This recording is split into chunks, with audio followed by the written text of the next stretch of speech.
Supercar. With beauty and grace, as swift as can be, watch it flying through the air. It travels in space or under the sea, and it can journey anywhere. Supercar, Supercar. It travels on land or roams the skies, through the heavens' stormy rage.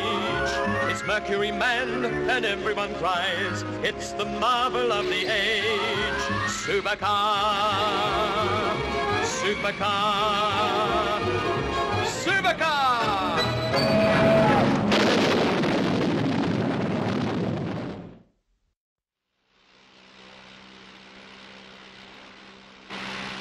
Well, Jimmy, better start looking around for Hudson Field. We'll be back there in about 20 minutes. Gee, I sure do love flying. So does Mitch, I reckon. Well, Jimmy, you still want to be a pilot like your big brother? Sure do. Guess it won't hurt to have two pilots in the family. Hold it. We've got trouble. What's the matter, Bill? Engine's cutting out. We're losing altitude fast. I'll have to ditch. Jimmy, stand by to get that raft out. And brace yourself. Mayday, mayday, mayday. Hudson Field, this is Falcon 26 calling mayday. Engine failure. I'm ditching. Position approximately 30 miles west of Devil's Point. Sea level visibility looks bad. Do you read my position? Over.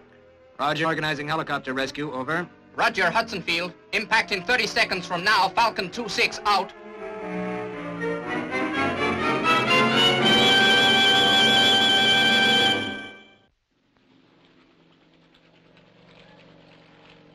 Hudson Field Rescue, this is Navy 49. How do you read? Over. Navy 49, loud and clear. Report on visibility.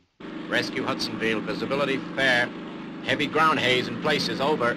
Weather report says visibility in crash zone is liable to get worse. You may have difficulty in spotting survivors. Over. It's getting misty. Sure seems we've been here a long time, Mitch. They'll pick us up soon, though. Wish I could do something for Bill. I guess the only place for him is in the hospital. Rescue Hudson Field, this is Navy 49. I'm now in reported crash zone. Visibility 400 yards. I'm dropping down for better look. Over. Engines, Mitch. I can hear engines. We're gonna be rescued. Hudson Field, this is Navy 49. Unsighted raft and 2 survivors. Roger, monitoring this frequency. Transmit for fix and good luck. Over. Navy 49. I've lost them again. Visibility getting worse by the minute. I'll make another pass. Roger, 49. Hudson Field from Navy. Visibility closing in fast. I'm dropping marker. We'll report back on next pass. Over and out. Right burners off. Interlock off. Generator off. Controls locked. Cut main power. Well. There she is, Mike. Supercar. 5 years' work. And now I think she's nearly ready. I can't wait to fly her, Professor. Well, the next time you'll be in the cockpit, and in another 7 days, we'll give her a full-scale test run. Well, great, Professor. It's been a long time, but worth every minute. You hear that, Dr. Beaker? Hey, where's Beaker? Dr. Beaker. Here. Beaker, what on earth were you doing? What was I doing? Oh, yes. I was interested in the effect of the engine exhaust on the material of the launching bay. Do you know it's not standing up to it very well, Professor? But anything that's dangerous you seem to be interested in. Now, what's it doing anyway? Melting? Melting? Of course not. Ceramics don't melt. I should have thought you would have known that. It's crazing. We interrupt this program to bring you a special news bulletin. Search and rescue officials have announced that hope for rescue is now fading for Bill and Jimmy Gibson, adrift in a raft 25 miles off Devil's Point, California, after their plane ditched early this morning. Rescue pilots have advised that visibility is now 0 and all planes are returning to base. An early report from a rescue helicopter suggested that the pilot, Bill Gibson, may be injured. Stay tuned to this station for further announcements. How long did you say, Professor? 7 more days? Now, Mike. Now listen, Professor, what better way to test out the supercar than by rescuing those kids from the sea? Mike, we've taken 5 long years to build this car, and after many failures, we've now reached the point where we think we have the answers. But we only think, Mike. We don't know. It would be... A good time to try out my clear view apparatus, would it not? Now, don't you start, Beaker. Mike's bad enough. You know, Mike, you always have a way of talking that makes me want to agree with you. But not this time. How long have we been here, Jimmy? I don't know, Bill. Seems like an awful long time. Hasn't there been any sign of a rescue plane? Yeah, but it was too misty and they couldn't find us. That means we'll have drifted from the position I gave the field, too. I think we should try and pick them up without delay in, a supercar. Yeah, but you know what the professor said, Doc? Not to move until she's thoroughly tested. It's just that time is the one thing we're short of. But I guess he's right. I believe so. I do believe so. For one thing, I should not feel entirely happy about the rocket outlets. Rocket outlets? Why? Well, they are, you see, made of ceramic. And I am suddenly mindful of what happened to the ceramic of the launching bay. You remember? But, Doc, that's not the same ceramic the rocket nozzles are made of, is it? Admittedly, no. But all the same, for my own peace of mind, if nothing else, I am going to run a heat test on the rocket outlet material. It is just possible that the exhaust gas temperature may be higher than our tests at first indicated. Mind if I stick around? Certainly not. Most certainly not. We will watch a fragment of the ceramic material being subjected to an extremely high temperature through this dark panel of glass. You see, the glare is likely to be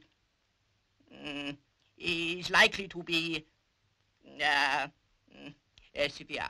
Well, now, first I will build up a considerable electrostatic high voltage charge in the storage condensers. It takes a few minutes. The charge must be the precise amount. Why is that? If it were too heavy, in my opinion, and it is only an opinion, there could be an explosion. Thanks. Ah, yes. We are nearly ready. And now, I release the charge, and the thermite bomb fires. Most interesting. I really must overcome this problem. What's the trouble, Doc? I find it most irritating. It takes far too long to bring this liquid to a suitable temperature for infusion. Is this part of the test for the ceramic, Doctor? Test for the ceramic? No, of course not. I'm just making a cup of tea. A cup of tea? But what about the test you just carried out? Was it okay? The test? Oh, the test. Satisfactory. Most satisfactory. Well, come on, Doc. Let's get working on the car. I will be with you in a moment, pilot. Rome wasn't built in a day, you know. Satisfactory. Most satisfactory. Jimmy, there's an emergency package in the side of the raft. Enough supplies and water to keep us going for a day or so. Okay, Bill. I'll get you a drink of water. Mitch, put that down.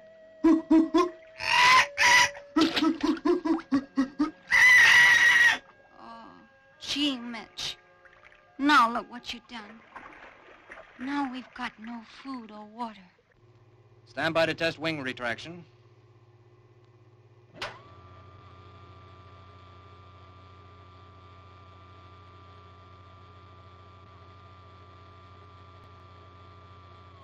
Seems all right, Mike.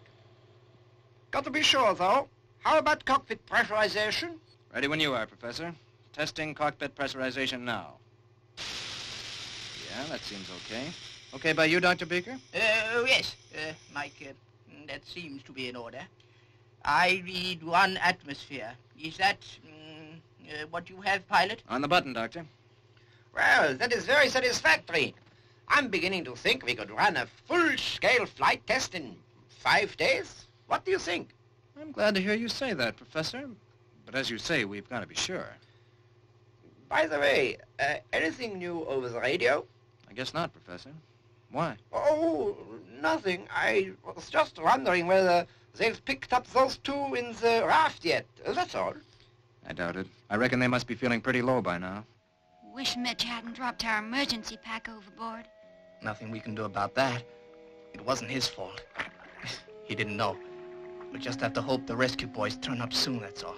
Bill, what about the dye markers? They'd help, wouldn't they? Shall I drop one over? No use in this fog. It'd be all right if it was clear. In fact, if it was clear, we'd stand a better chance all around. This clear view, Gizmo. Should we test it now? Okay with you, Dr. Beaker? Certainly. Most certainly.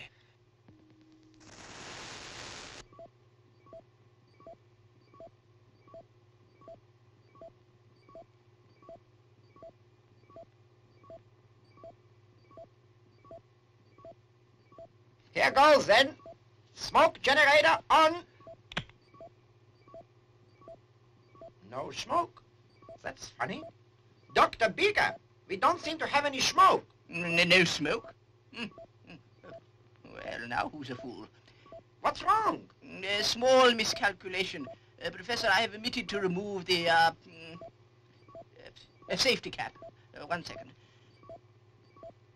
Hold on a minute, Mike. Beaker has just gone to look at the smoke rig. Yes. As I thought. The valve is closed. Just one tug to the right and...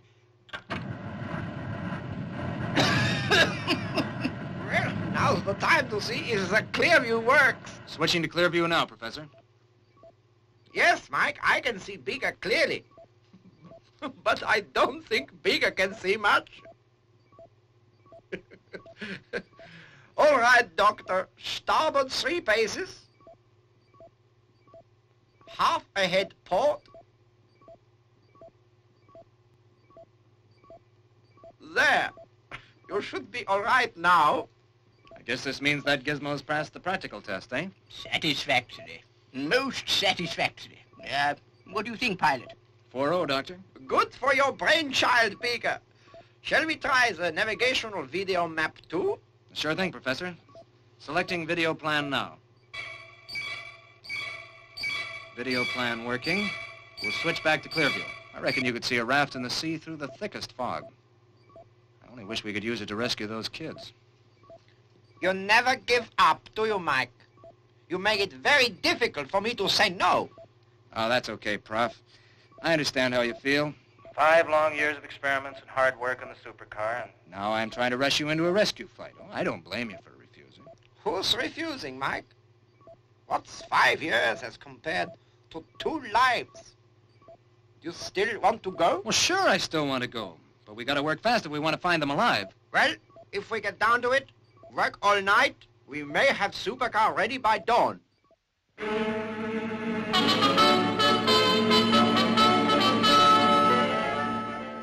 Right, Mike. She's ready. Stand by for takeoff. Beaker, will you check the instruments for us?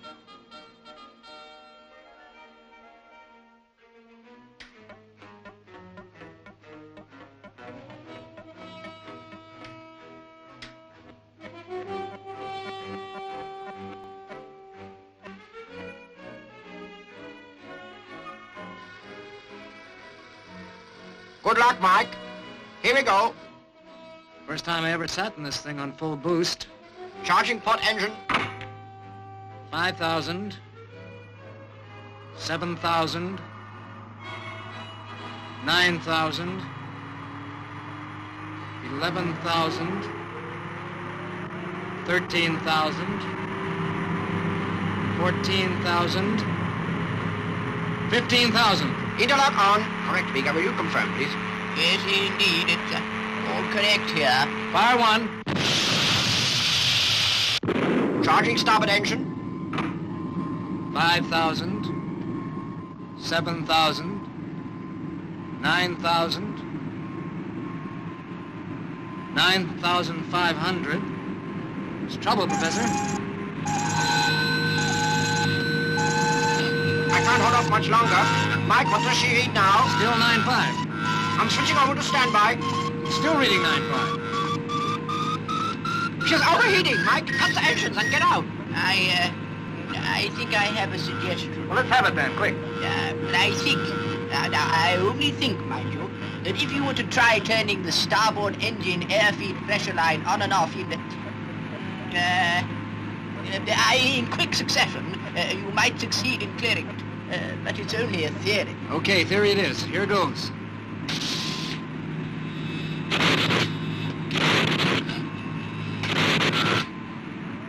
That's done it. Good for you, Dr. Beaker. 9,005, 10,000, 11,000, 12,000. I've got to let her go now, Mike. Interlock on. Here's hoping then. Fire 2. Okay, Professor, she's firing nicely. Good.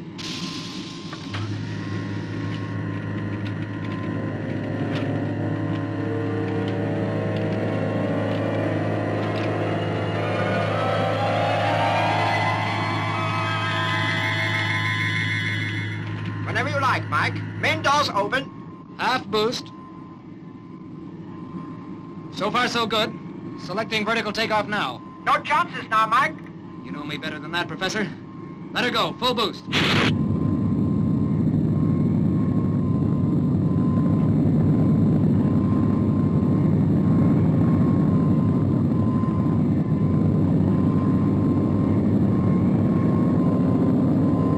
How's she doing, Mike? All right?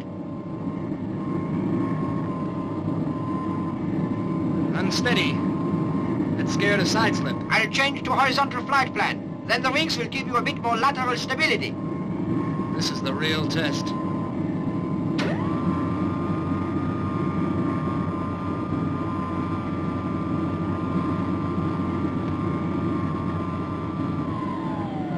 Give her full boost, horizontal. Here we go. How are you feeling now, Bill? Not bad, Jimmy. But gotta have some water soon. Gotta have some water. Just hold on, Bill. You'll get some water soon. Help must be coming by now. They'll find us. I know they will. It can't be long now. If anyone can find us in this. Supercar calling base. Supercar calling base. According to video plan, I'm approaching crash zone. Switching to clear view. Right, Mike. Select wide-angle lens. Can't see anything, Professor. They must have drifted during the night. 30, 32, and 3 east for tidal drift. I make it 195 magnetic for about 5 minutes. Turn on the 195 magnetic, Mike. That's according to Beaker. That's all right by me. He never misses.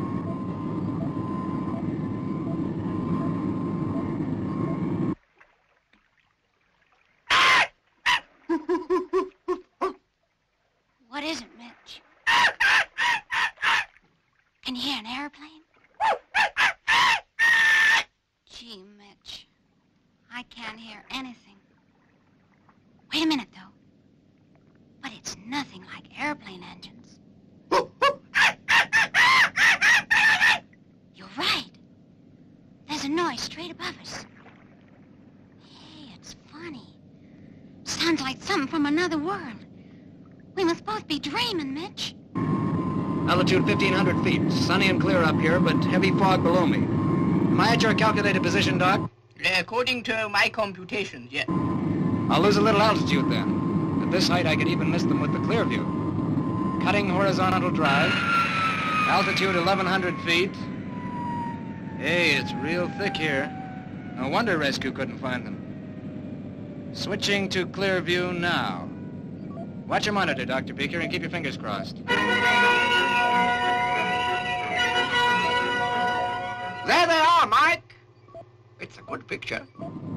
Yeah, that's them all right. I'm going down for a closer look.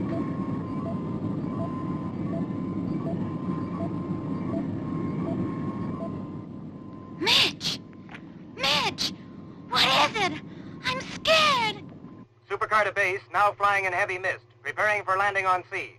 Beaker, Mike's landing on the sea. Do you think it will be all right? Well, Quickly now, yes or no? in that case, no. Base to Supercar, overshoot. Repeat, overshoot. Roger. Overshooting.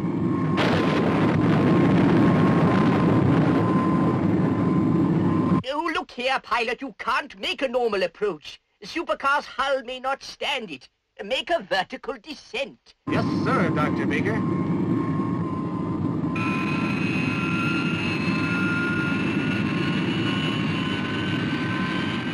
There's that noise again, Mitch. My head's going kind of funny, Mitch. Mitch, what's happening? Mitch.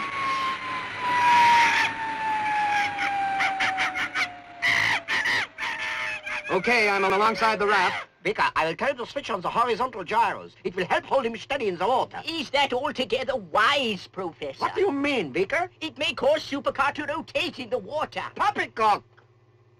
I beg your pardon. I said poppycock! The engines are still running. Admittedly, yes, but they are only idling, which of course is not quite... Supercar to base, supercar to base. Survivors all aboard, selecting vertical takeoff now. Good show.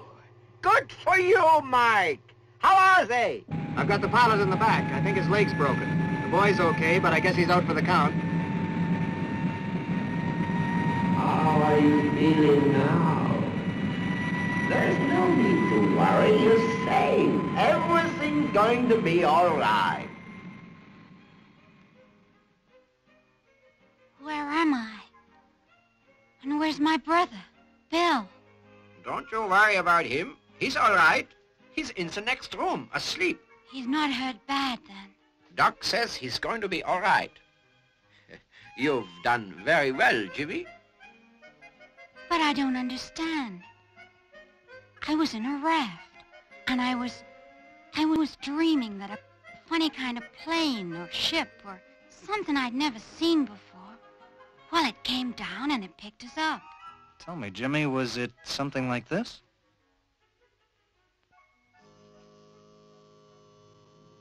Then it wasn't a dream after all. No, it really happened, all right.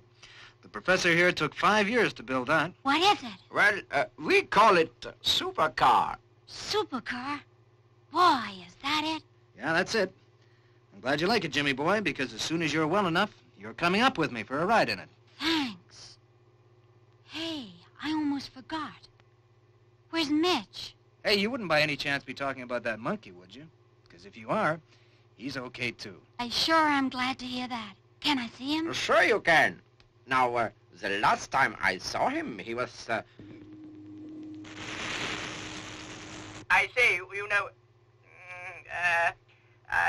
there seems to be some sort of chimpanzee loose. Do you know about him, Professor? Really? He's quite extraordinarily intelligent. In some ways. But rather destructive. I believe, now I come to think of it, it's supposed to be characteristic of chimpanzees. Perhaps I shouldn't leave him alone in there. No, sir. Quick, Professor!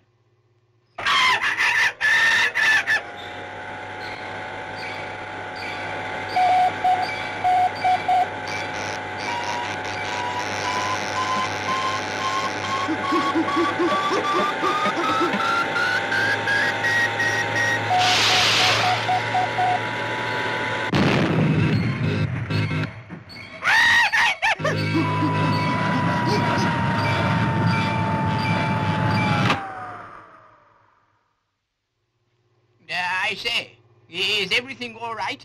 Yeah, Dr. Beaker, everything's under control. It looks as though we've found a co-pilot.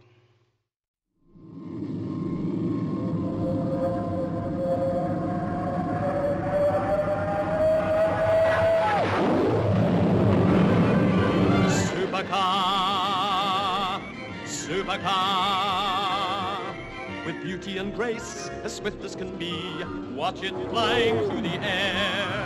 It travels in space or under the sea, and it can journey anywhere. Supercar, supercar.